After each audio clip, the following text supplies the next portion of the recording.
Hello, John Ahlin here in sunny Florida in a very dark hotel room. I'm going to do all three sides and send them to you. Forgive the Falstaff beard, it comes right off, but I hope you enjoy it.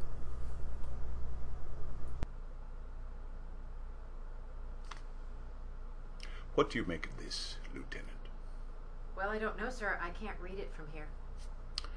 It informs me that last night Virginia seceded from the Union. What do you make of that? Well, not much, sir. It only makes official what we already knew. I agree. Not much. It's almost silly. Really?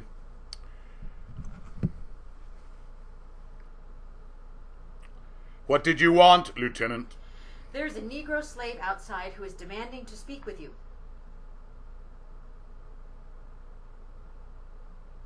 Sir? You astonish me. I don't understand, sir. I am astonished. What you have just said astonishes me. You astonish me. Sir, I had no intention of... It was not your intention to astonish me? Well, that is hard to believe. Because what you have just said is... well, there's really no other word for it. What should I do about the Negro slave, sir? Do you know what it is specifically that I find so astonishing? Well, I think so, sir. I think you do too. Yes, sir. So tell me, explain to me in your own words why I am so astonished. Well, I think it is the fact that there is a Negro slave within the fort. That is a little surprising, isn't it? Yes, sir. I think you were surprised to learn that there was a Negro slave here at the fort. And why? Lieutenant, why would that be surprising? Well, for one thing, there's no very good reason for a Negro slave to be here. There's no good reason for it, and if you think of it, there aren't any bad reasons that a Negro slave should be inside the fort, are there? No, sir. So I understand why that might surprise you. And for another thing, well, I don't know. Maybe that's the only thing. I think there's at least one more thing I should find surprising, don't you? Well... I won't make you guess. I will tell you what it is. As commander of this fort, shouldn't I know about everyone who is here? Or put it another way, shouldn't someone have informed me that there was a Negro slave inside the fort before the slave started demanding to see me? Or, more precisely, Lieutenant Kelly, shouldn't you have told me? Well, sir, he has only just arrived, and you have only just arrived, and I didn't know he was going to demand to see you, sir. What time did he arrive? Just today, sir. I didn't ask what day. I asked what time. Maybe 6 o'clock this morning. Oh, maybe 6 o'clock. Or put it another way, maybe 10 hours ago. Yes, sir. That's too long. Too long for me to find out that there was a Negro slave in my fort. I get news from Washington faster than I get news from my own fort. You should have told me sooner. You were busy. Next time, Lieutenant, interrupt me. Do you understand? Yes, sir. Next time there are Negro slaves in the fort, I will tell you immediately, even if it means interrupting you. Very good. Well, Lieutenant, you are correct that I am surprised to learn that there is a Negro slave. By the way, Lieutenant, does the Negro slave have a name? I assume so, sir. But you don't know what it is? I do not, sir. Why is that, Lieutenant? I didn't think to ask him. I see. Well, for now, I suppose we can continue to refer to him as the Negro slave. So, Lieutenant, I am indeed surprised to learn that there is a Negro slave inside my fort, and I am somewhat surprised that I am only now learning about it, that he is here, but I am merely surprised by that, not astonished, surprised. Yes, sir. So, there is something else about what you said that actually astonishes me. Yes, sir. Do you want to guess again why it is that I am astonished? Well... Think about it first, and then tell me if you know what it is that you said that actually astonishes me. Well, sir, I believe I know, sir. I believe you do also. But I would like to hear you say it. Why is it, Lieutenant, that I am so astonished? I believe it's because he used the word demand. I believe it is because the Negro slave has demanded to see you. Well, it is not so much that he used the word demand. It is more because you used the word demand. But that's close enough. Tell me, Lieutenant, when we spoke yesterday about me and my feelings, about being put upon, about demands being placed upon me, did I speak in a quiet tone? No, I'm not sure what you mean. Did I whisper? No, sir, you did not. Did I speak in a moderate level, as I am speaking to you now? No, sir, you did not. Would it be fair to say that I was yelling? Yes, sir, it would. Did I yell loud enough that the soldiers in the yard could overhear me? Yes, sir, they could, and they did. And did you enjoy that? Did you enjoy standing here in my office while I yelled at you for, I don't know, could you suppose it could have lasted 10 minutes? Longer, sir. Longer than 10 minutes? Did you enjoy being yelled at by me for more than 10 minutes? No, sir, I did not. That's what I had hoped, by the way. I had hoped you would not enjoy it.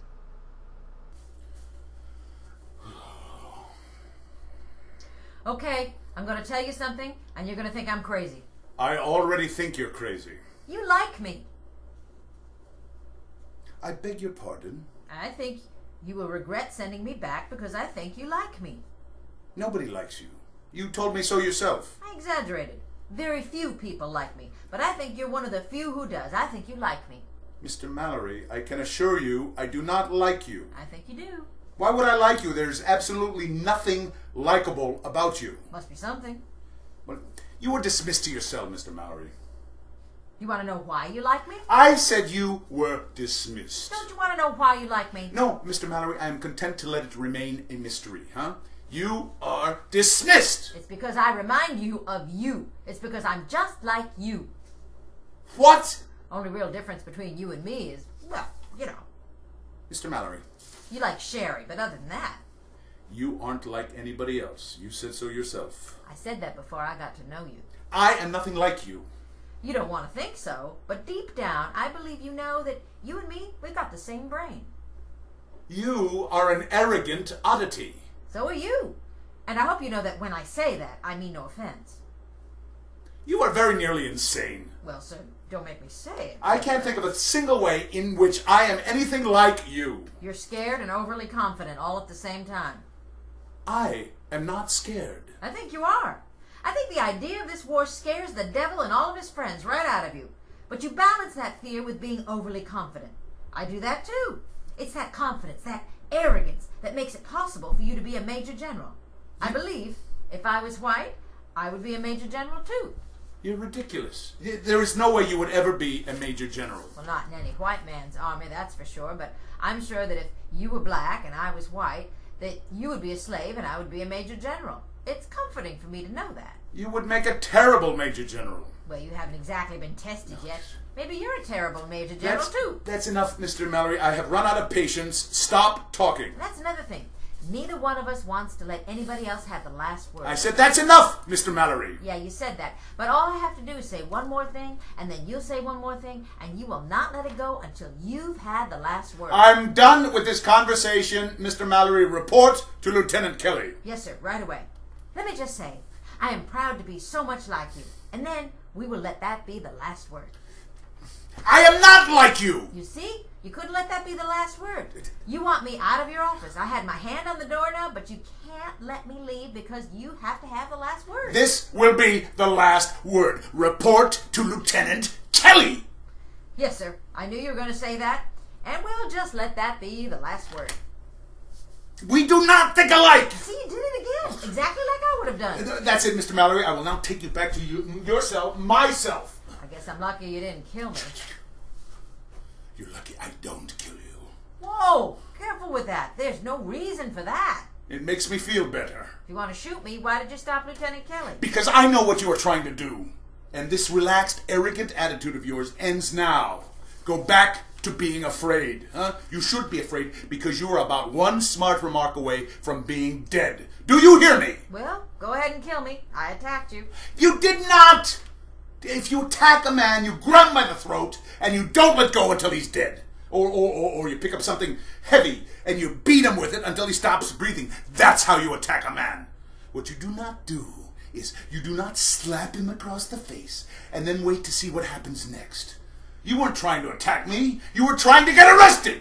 I just lost my temper, and I... You thought if you slapped me, I would order your arrest, huh? You thought I would tell Major Carey that he couldn't take you back because I was holding you for court-martial. You thought you could buy some time, but, Mr. Mallory, that is not going to work. I am going to have you arrested. I'm going to send you back to Major Carey. And if you decide you want to attack me again, you had damn well better do it for real next time. Because if you slam me across the face like that again, you will not have to wait for Lieutenant Kelly to come charging through the door. I will shoot you where you stand. Do we understand each other now? Yes, sir. I believe we do. I have tried to help you. You and God know that is true. I tried to help you. Isn't that true, Mr. Mallory? Yes, you have tried. I should have you shot. Do you know that? I should have you shot, and I promise no one would ask me any questions about why. But instead, here's what I'm going to do. I'm going to give you one more chance. Take this and run north. Take that and start running away. Run someplace that neither I nor Major Carey can find you, because I swear to you, if you are still here tomorrow, I am sending you back to face Colonel Charles Mallory. And I hope he does kill you. You hear me? I hope he does. I hear you. You've got no other options now. That satchel is your last hope. You take it and run north. I'm setting you free. Now you tell me, Mr. Mallory, is there any way I could be any fairer than that?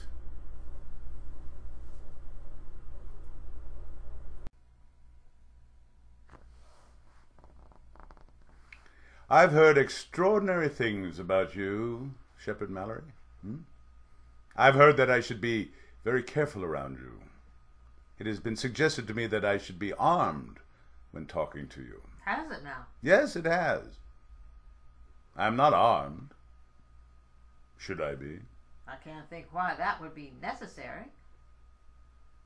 Do you want to hear my request, or are you going to just keep looking at me? I can't help you with your request or your demand. I'm not making demands, Ben. It doesn't matter, Shepard Mallory. I won't be able to help you at all. How do you know? You haven't heard my request. You would like sanctuary in my fort. Yes, sir. You do not wish to be returned to your master. I do not. I can't help you. Let me explain. The explanation is irrelevant. All you can do is convince me that you are right. I already agree with you. But there is a law. The law is clear. Fugitive slaves must be returned to their masters. It is a matter of constitutional law, and it is codified by the Fugitive Slave Act. Until a few months ago, before I was Major General, I was a lawyer. I understand the law, and I'm sworn to uphold the law. I cannot break the law, even if I disagree with the law. In case you haven't heard, there's no law anymore. There's a war going on now. It doesn't matter. We are fighting to uphold the law. We can't suddenly decide to break the law in order to uphold it. Sure you can. You're a lawyer. You can twist the law. You can make a law to be anything you want it to be. You can make a law mean the opposite of what it's supposed to mean. That's what lawyers do, isn't it? No, that's not what lawyers do. That's not what I heard. What you heard? From whom?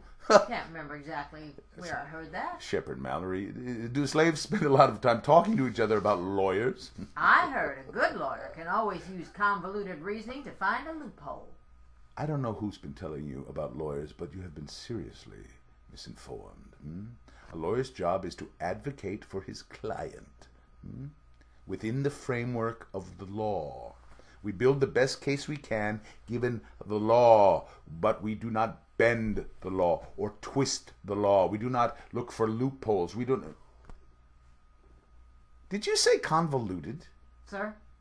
The word convoluted. Did you use that word? I might have done. Shepard, I'm going to call you Mr. Mallory. All right, Mr. Ben. Mallory, I will admit to you that I am not so familiar with what things are like in the South. But I must tell you, I didn't think Negro slaves used words like convoluted. We know lots of words. You knew my name. Sir? When you were entered into my office, you called me by my full name. How did you know my full name? Oh, Lieutenant Kelly told me. Don't be ridiculous. Lieutenant Kelly wouldn't even ask you your name. No, but he told me your name. Maybe he called me General Butler, but he certainly didn't tell you that my middle name was Franklin. I believe he did. Well, it's written on these crates. And in the crates in the outer office. If you say so. You can read. Mr. Mallory, may I ask you a question? You're the general. Seems to me you can do pretty much anything you want. Isn't that the way it works? Most of the time. So ask me. Are all Negroes like you? Yes, sir. Every one of us is exactly the same. I'm glad you noticed that. You're making sport of me. No, sir. I'm just letting you know that once you've met one Negro, there's really no point to meeting another one. Don't even waste your time. I didn't mean anything insulting. No, sir. Didn't think you did. You're making sport of me. I don't mind. But the question was sincere. I don't talk to very many Negroes. I'm surprised. It surprises you that I don't talk to very many Negroes? No, sir. It surprises me that you talk to any Negroes at all. Where you been having these conversations with Negroes? At your church? In this here fort?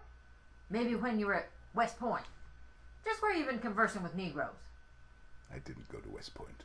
I'll bet you didn't talk to a lot of Negroes at wherever you went to become a lawyer either. All right. You are correct. I can't remember ever having a conversation of any length with a Negro until today. Well, you ain't missed much. Just like you figured. We're all the same. I'll tell you for sure, I've never talked to anybody like you. You are, Lieutenant Kelly said you were unusual. I bet he said a lot more besides. I've never met anyone like you. You are peculiar. Were you aware of that? Very peculiar. I couldn't help wondering if it was because all Negroes are peculiar or if maybe you are unique. General Butler, sir, I can't help the way I am. If I could, I'll tell you for sure I would be different. You are a collection of contradictions. You are brash, but wary. I don't even know how it's possible to be both of those things at once. You seem, I don't know, scared and overly confident at the same time. You're humble and arrogant all at once. It's quite remarkable. And you don't like me. I don't know you very well. But you don't like me. How do you know that? Because nobody likes me. Well, I know this much. I'm sorry. Very sorry that I cannot help you. That's a shame. You will probably have trouble sleeping tonight. I wish I could have spared you that. You know, I can't tell sometimes when you're being serious. Well, I could tell then. I could tell you were still making sport of me. Yes, sir. I'm trying to understand you. I want to understand you. Don't try, sir. Can't be done. All right. There's really no point in continuing this conversation. We will be returning you as soon as we can find someone to return you to. I'm sorry to say that means you will need to be incarcerated. I can't trust you to stay in the fort, can I? No point in my answering that question, is there? I will instruct Lieutenant Kelly that you will be treated well. I'll make sure that you and your companions are well fed, but I will also have you locked up. Thank you. I truly wish there was more I could do for you. Please ask Lieutenant Kelly to come in. Yes, sir. Ben? Yes, Mr. Mallory? I know a lot of people. A lot of white people and a lot of black people. I'm pretty sure I know a lot more white people than you know Negroes. Why are you telling me this? I'm answering your question. You asked a question. It was an earnest question. You didn't mean anything insulting, and I'm answering your question. All right. I've known a lot of white people, and I've known a lot of black people, and I've never met anybody like me. I am peculiar, even to myself. I seem scared and obnoxious and humble and arrogant all at the same time, even to myself. I don't want to be like me. I'd love to be like somebody else. The way I am gets me in a world of trouble. But I got stuck with being like me. Okay? All right. So, to answer your question, are all Negroes like me? No, sir. There is not another person in this world, white or black, who reminds me of me. Okay? Thank you. Thank you for answering my question. You find me interesting, don't you? I do. And you think I'm kind of funny, too, don't you? A little bit, yes. Well, sir, let me tell you that most people do not find me interesting or funny. Most people are like Lieutenant Kelly. Most people hardly have to know me at all before they hate me. Really? They hate you? Are you sure that they hate you? Oh, yes, sir, massa. I show they hates me sure enough. Well, how do you know that? Oh. Because they told me. They told me often enough.